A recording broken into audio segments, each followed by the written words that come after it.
ఒక్కళ్ళే ఇచ్చారు చెయ్యి, మిగతా వాళ్ళు ఎత్తట్లేదు. అంటే ఇంకా డౌట్ అయింది ఆయన ఉన్నాడో లేడు అని.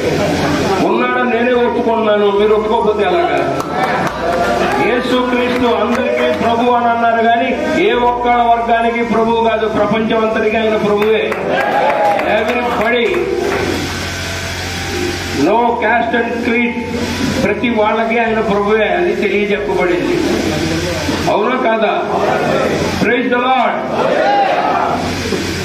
మేము హిందువులు హైందవ్యంలో ఉండి మేము స్వర్గము అని అంటాము, మీరు పరలోకము అని అంటాము.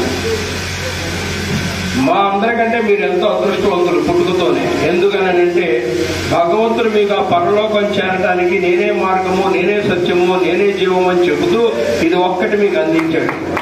పరిశుద్ధాత్మను మీ మధ్యలో పెట్టి వెళ్ళిపోయాడు, మనందరి మధ్యలో పెట్టి వెళ్ళిపోయాడు. అందరి జీవితాలు దీంట్లోనే ఉన్నాయి. ఆనందంగా ఉన్నప్పుడు చదివితే ఒక రకంగా ఉంటుంది, బాధతో ఉన్నప్పుడు చదివితే ఒక రకంగా ఉంటుంది, నష్టపోయినప్పుడు చదివితే ఒక రకంగా ఉంటుంది, అద్భుతమైన విజయాలు పొందితే ఇంకో రకంగా ఉంటుంది.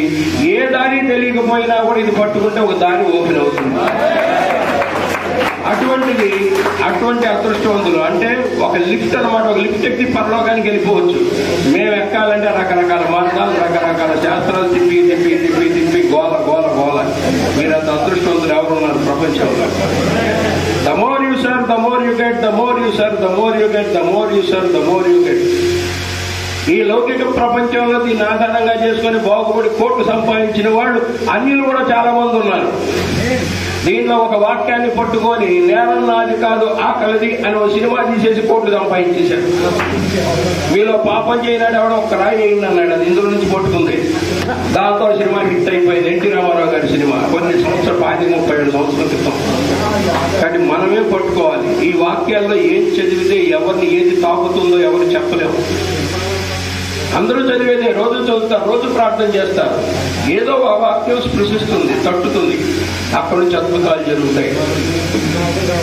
రోజు చదువుతున్నా కూడా అనేక మంది అనుకోవచ్చు ఇంకా ఈ కష్టాల్లో ఉన్నాం, ఈ కష్టాలు ఎప్పుడు పోతాయి, అది ఎప్పుడు పోతాయి, ఇది ఎప్పుడు పోతాయని.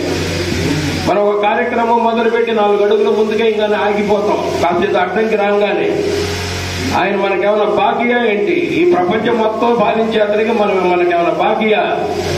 ఆయన ఎంత విశ్వాసంతో పట్టుకోవాలనేది ప్రతి ఒక్కళ్ళు ఆలోచించాలి.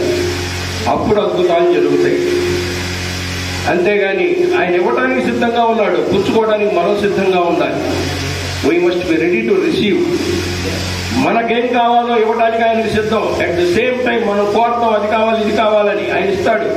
కానీ మీకు ఏది మంచిదో అది ఇవ్వడానికి సిద్ధంగా ఉన్నాడు అనేది గుర్తించాలి. మనం అడిగింది రాకపోవచ్చు, మనం ఫార్చ్యూనర్ అడగచ్చు, అది రాలేదనుకునే లోపల ఆయన BMW ఇవ్వచ్చు. ఏం చెప్పగలం? మనం సింగిల్ బెడ్రూమ్ హౌస్ ఇస్తే చాలు జగన్ అనుకోవచ్చు. నీకెందుకురా సింగిల్ బెడ్రూమ్, నువ్వు నా కార్యక్రమంలో ఉంటూ నీకు ప్యాలెస్ ఇస్తానంటాడు. అవి ఆలోచించాల్సిన అవసరం లేదు. పిలిస్తే స్పీడ్గా పలిగేటువంటి దేవుడు. ఒక్క క్రిస్టియానిటీయే కాదు, బైబిల్ పట్టుకుని ఎవరు పిలిచినా పలుకుతాడు. అనేది ఆయన గొప్పతనం. మరి నాకే పలుకుతున్నాడు అంటే మన అందరికీ పలుకుతాడు. ఎలా పిలుచుకోవాలి, ఎలా పలకాలి అనేది ఒకటి ఆలోచన. అది ఇది నాకు అక్కర్లేదయ్యా, నువ్వు నాతో ఉంటే చాలు అనుకుంటే చాలు. మనలో వచ్చి కూర్చుంటే అన్ని అయ్యే పరిగెడతాయి మన దగ్గర. మనం అడగాల్సిన పని లేదు, మనతో ఉంచుకోవాలి మనం. కాబట్టి నేను ఒకటే చెప్తా, యద్యదాచరతి శ్రేష్ఠః తత్తదేవేతరో జనః సయత్ ప్రమాణం కురుతే లోకస్తదనువర్తతే అన్నాడు. ఉత్తములైన వారు దేనిని ఆచరించుదో దానినే ఇతరులు ఆచరించురు. ఉత్తములైన వారు వేరిని ప్రామాణికముగా అంగీకరించురో దానిని లోకమంతయు అనుసరించెదరు అన్నారు. ఇవాళ ఉత్తములైన వారు అనేక మంది, జార్జెఫ్ సఫఫ్ లాంటి వాళ్ళు, మిగతా వాళ్ళు అనేక మంది ఉత్తములైన వారు దీన్ని ప్రామాణికంగా అంగీకరించారు. ప్రపంచంలో అద్భుతాలన్నీ జరుగుతూనే ఉన్నాయి. ఇవాళ అత్యధిక శాతం ప్రపంచంలో పట్టుకున్నది కూడా దీన్నే. The more you serve, the more you get. The more you serve, the more you get. The more you serve, the more you get. నీ సర్వీస్ నువ్వు చేస్తూ పో, నేను ఇచ్చేది నీకు ఇస్తాను అని అంటాడు. అందరినీ ప్రేమించమంటాడు. ప్రేమ శాశ్వతమైనది అంటాడు.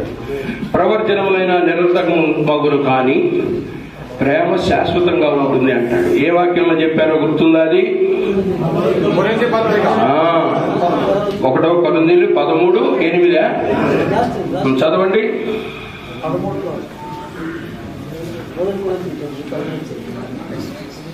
1 కొరింథీయులు 13:8. నేను చెప్పింది కరెక్టే. ప్రేమ శాశ్వత కాలముండును. అవును. ప్రవచనములైనను నిరర్థకములగును, భాషలైనను నిలిచిపోవును, జ్ఞానమైనను నిరర్థకమగును, మనము కొంత మట్టుకు ఎరుగుదుము. ప్రేమ శాశ్వతమై ఉండును. శాశ్వత కాలం ఉండేది ఒక్క ప్రేమే. ఆ ప్రేమను అలవాటు చేసుకుంటే చాలు. Irrespective of cost and creed, ప్రతి ఒక్కరిని గౌరవించాలి, ప్రేమించాలి, అందరినీ కలుపుకొని వెళ్ళాలి. ఉన్నవాడైనా లేనివాడైనా సమానంగా చూడాలి. అలా చూస్తే అద్భుతాలు జరుగుతాయి. అలా అద్భుతాలు అలా చూసిన వాళ్ళు, అలా చెందిన వాళ్ళ వల్ల పలానా అద్భుతం జరిగిందని ఎవరన్నా ఒక ఉదాహరణ చెప్పగలరా? సరే, ఇవాళ మనం 2023 సంవత్సరంలో ఉన్నాం. కొన్ని వందల సంవత్సరాల క్రితం స్టాన్ఫోర్డ్ యూనివర్సిటీ ఎంతమందికి తెలుసు? ఇక్కడ అమెరికాలో స్టాన్ఫోర్డ్ యూనివర్సిటీ అని ఉంది. అందులో 2 అనాథులు చదువుకుంటూ ఉండేవాళ్ళు. ఆ 2 అనాథులు ఫీజులు కట్టడానికి నానా తంటాలు పడేవాళ్ళు.